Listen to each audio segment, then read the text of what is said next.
Samedi 7 janvier, 61e jour de course sur le Vendée Globe. Une dernière petite bouteille de champagne. En tête depuis le 3 décembre, soit 35 jours, Armel Lecléache est repassé dans l'hémisphère nord et commence à subir les premiers effets du poteau noir. On comprend alors qu'un petit coup de pouce de Neptune serait le bienvenu. Et voilà, il fait chaud et ça mousse un peu. Pour le passage de l'équateur, trinquons avec Neptune.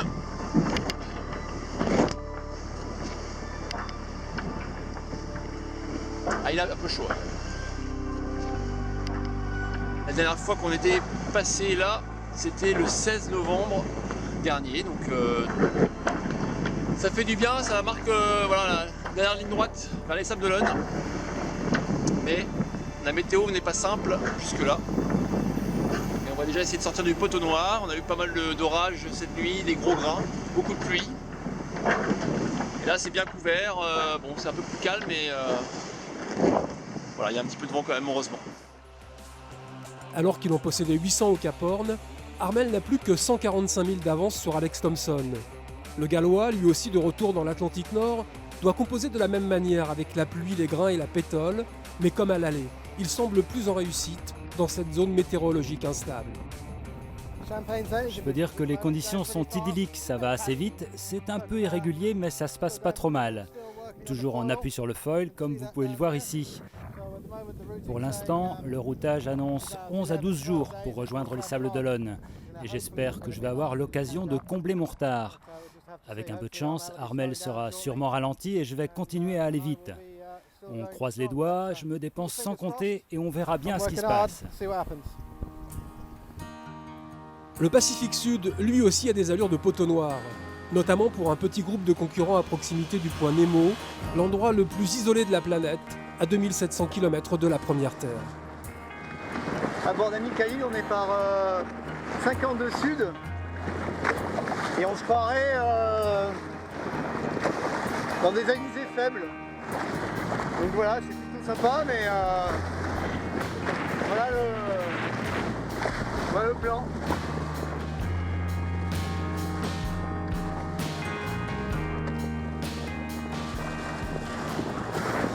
Voilà, c'est un côté sympa, mais c'est un côté stressant, je ne va pas très vite.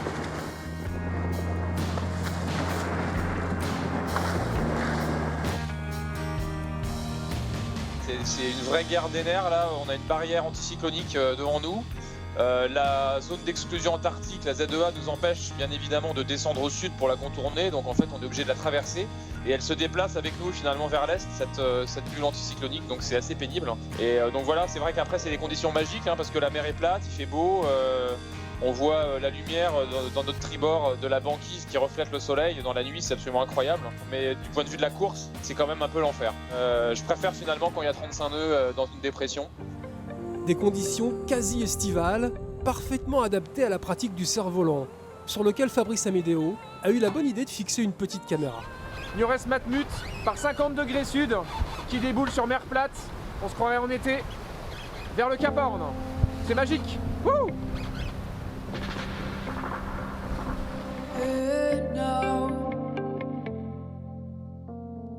Letters burning by my bed for you here now. I can feel my instincts here for you here now. Pour Sébastien Destremo, c'est vraiment l'été au sud de l'Australie. À l'abri dans une petite baie de Tasmanie depuis le mardi 3 janvier, il a repris la mer après un check complet de son gréement et probablement aussi quelques réparations.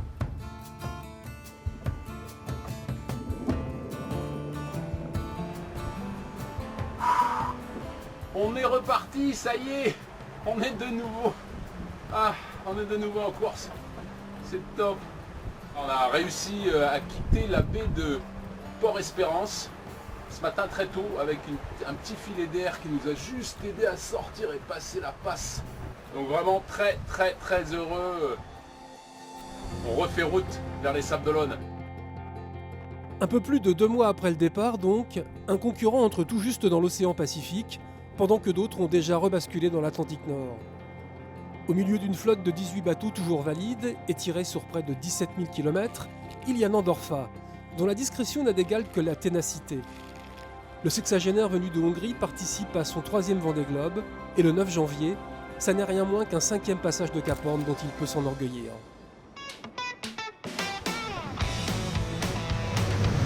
La magie des 50e. 780 000 derrière Nandorfa, Éric Bellion, comme un seul homme, n'en finit pas d'étonner, et probablement se surprend-il lui-même.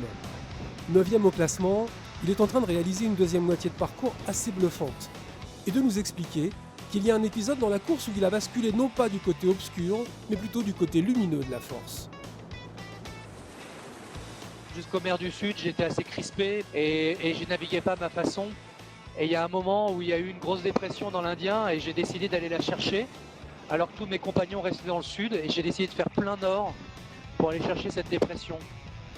Et ça a été le déclic, et j'y suis allé à fond et j'ai retrouvé le plaisir de faire du bateau au reaching, sous Genaker, avec le bateau dans l'eau, quoi, ruisselant d'eau sur le pont, et moi avec la banane en me disant ça y est, je rentre dans l'aventure. Ma nouvelle façon de naviguer découle de ce moment et j'en suis très heureux en fait. Le Vendée Globe comme une école du dépassement de soi. Konrad Coleman l'aura expérimenté plus souvent qu'à son tour. Le Néo-Zélandais est passé par des moments très difficiles ces 2 dernières semaines. J'ai été durement frappé par d'énormes tempêtes, des dépressions très violentes. Mes 2 voiles les plus précieuses ont été laminées, déchirées dans cette folie, qui a failli emporter le mât aussi. Comme vous pouvez le voir, on est toujours là, le mât est là, l'essentiel est sauvé et je navigue avec le petit phoque, content d'être encore dans la course.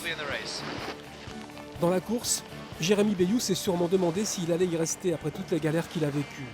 Et aujourd'hui, sauf nouvelle déconvenue, on ne voit pas ce qui peut l'empêcher d'accéder à la 3e marche du podium. Et pourquoi pas mieux ? En 3 jours, sur la route de l'Équateur, le skipper de Maître Coq a repris près de 500 000 au duo des leaders.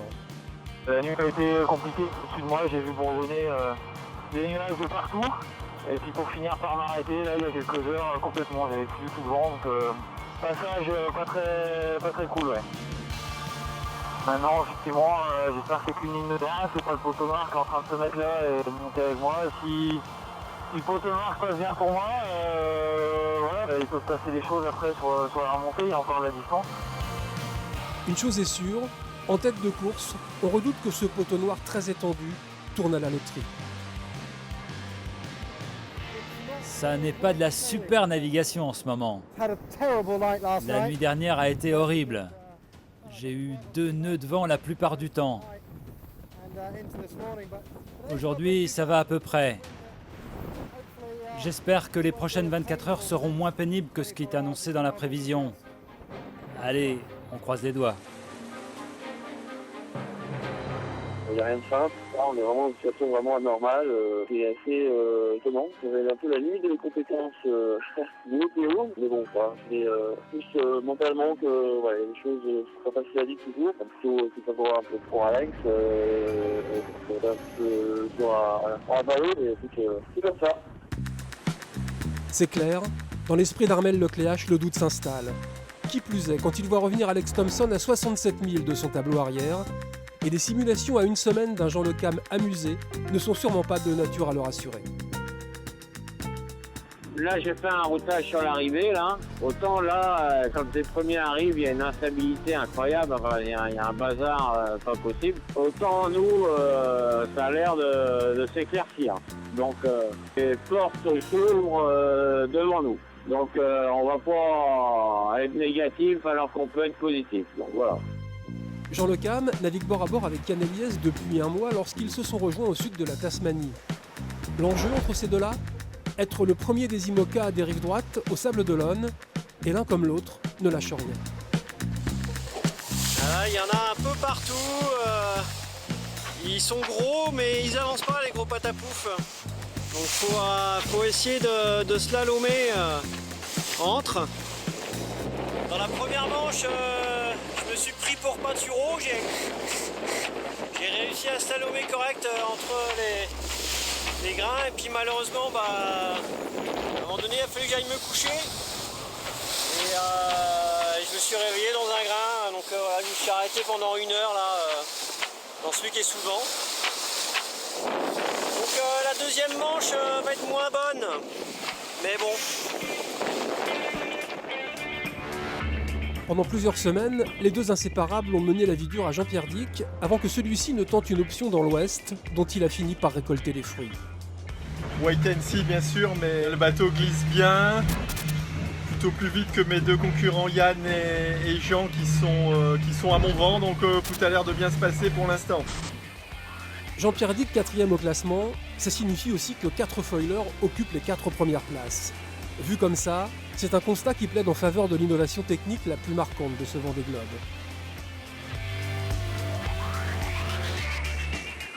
Pour la plupart des concurrents encore dans le Pacifique, on est certainement très loin de ces considérations. On fait sa course, à sa main, et on sait qu'au bout du plus vaste des océans, une belle récompense nous attend. Nous avançons bien en ce moment. Dans 10 à 12 jours, nous serons au Cap Horn. Si tout va bien.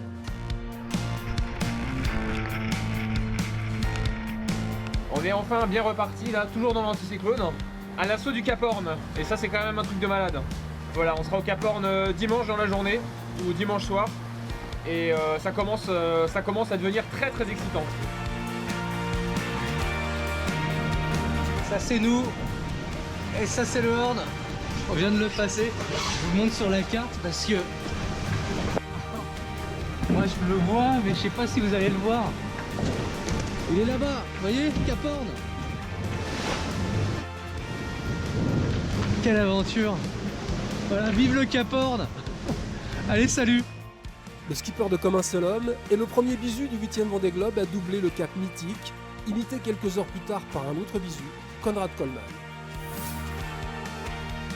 Dans une semaine tout juste, le Vendée Globe devrait avoir livré son verdict et consacré le successeur de François Gabard. En reléguant Alex Thomson à plus de 150 000 ces derniers jours, Armel Lecléache avait repris l'ascendant. Mais rien n'est joué.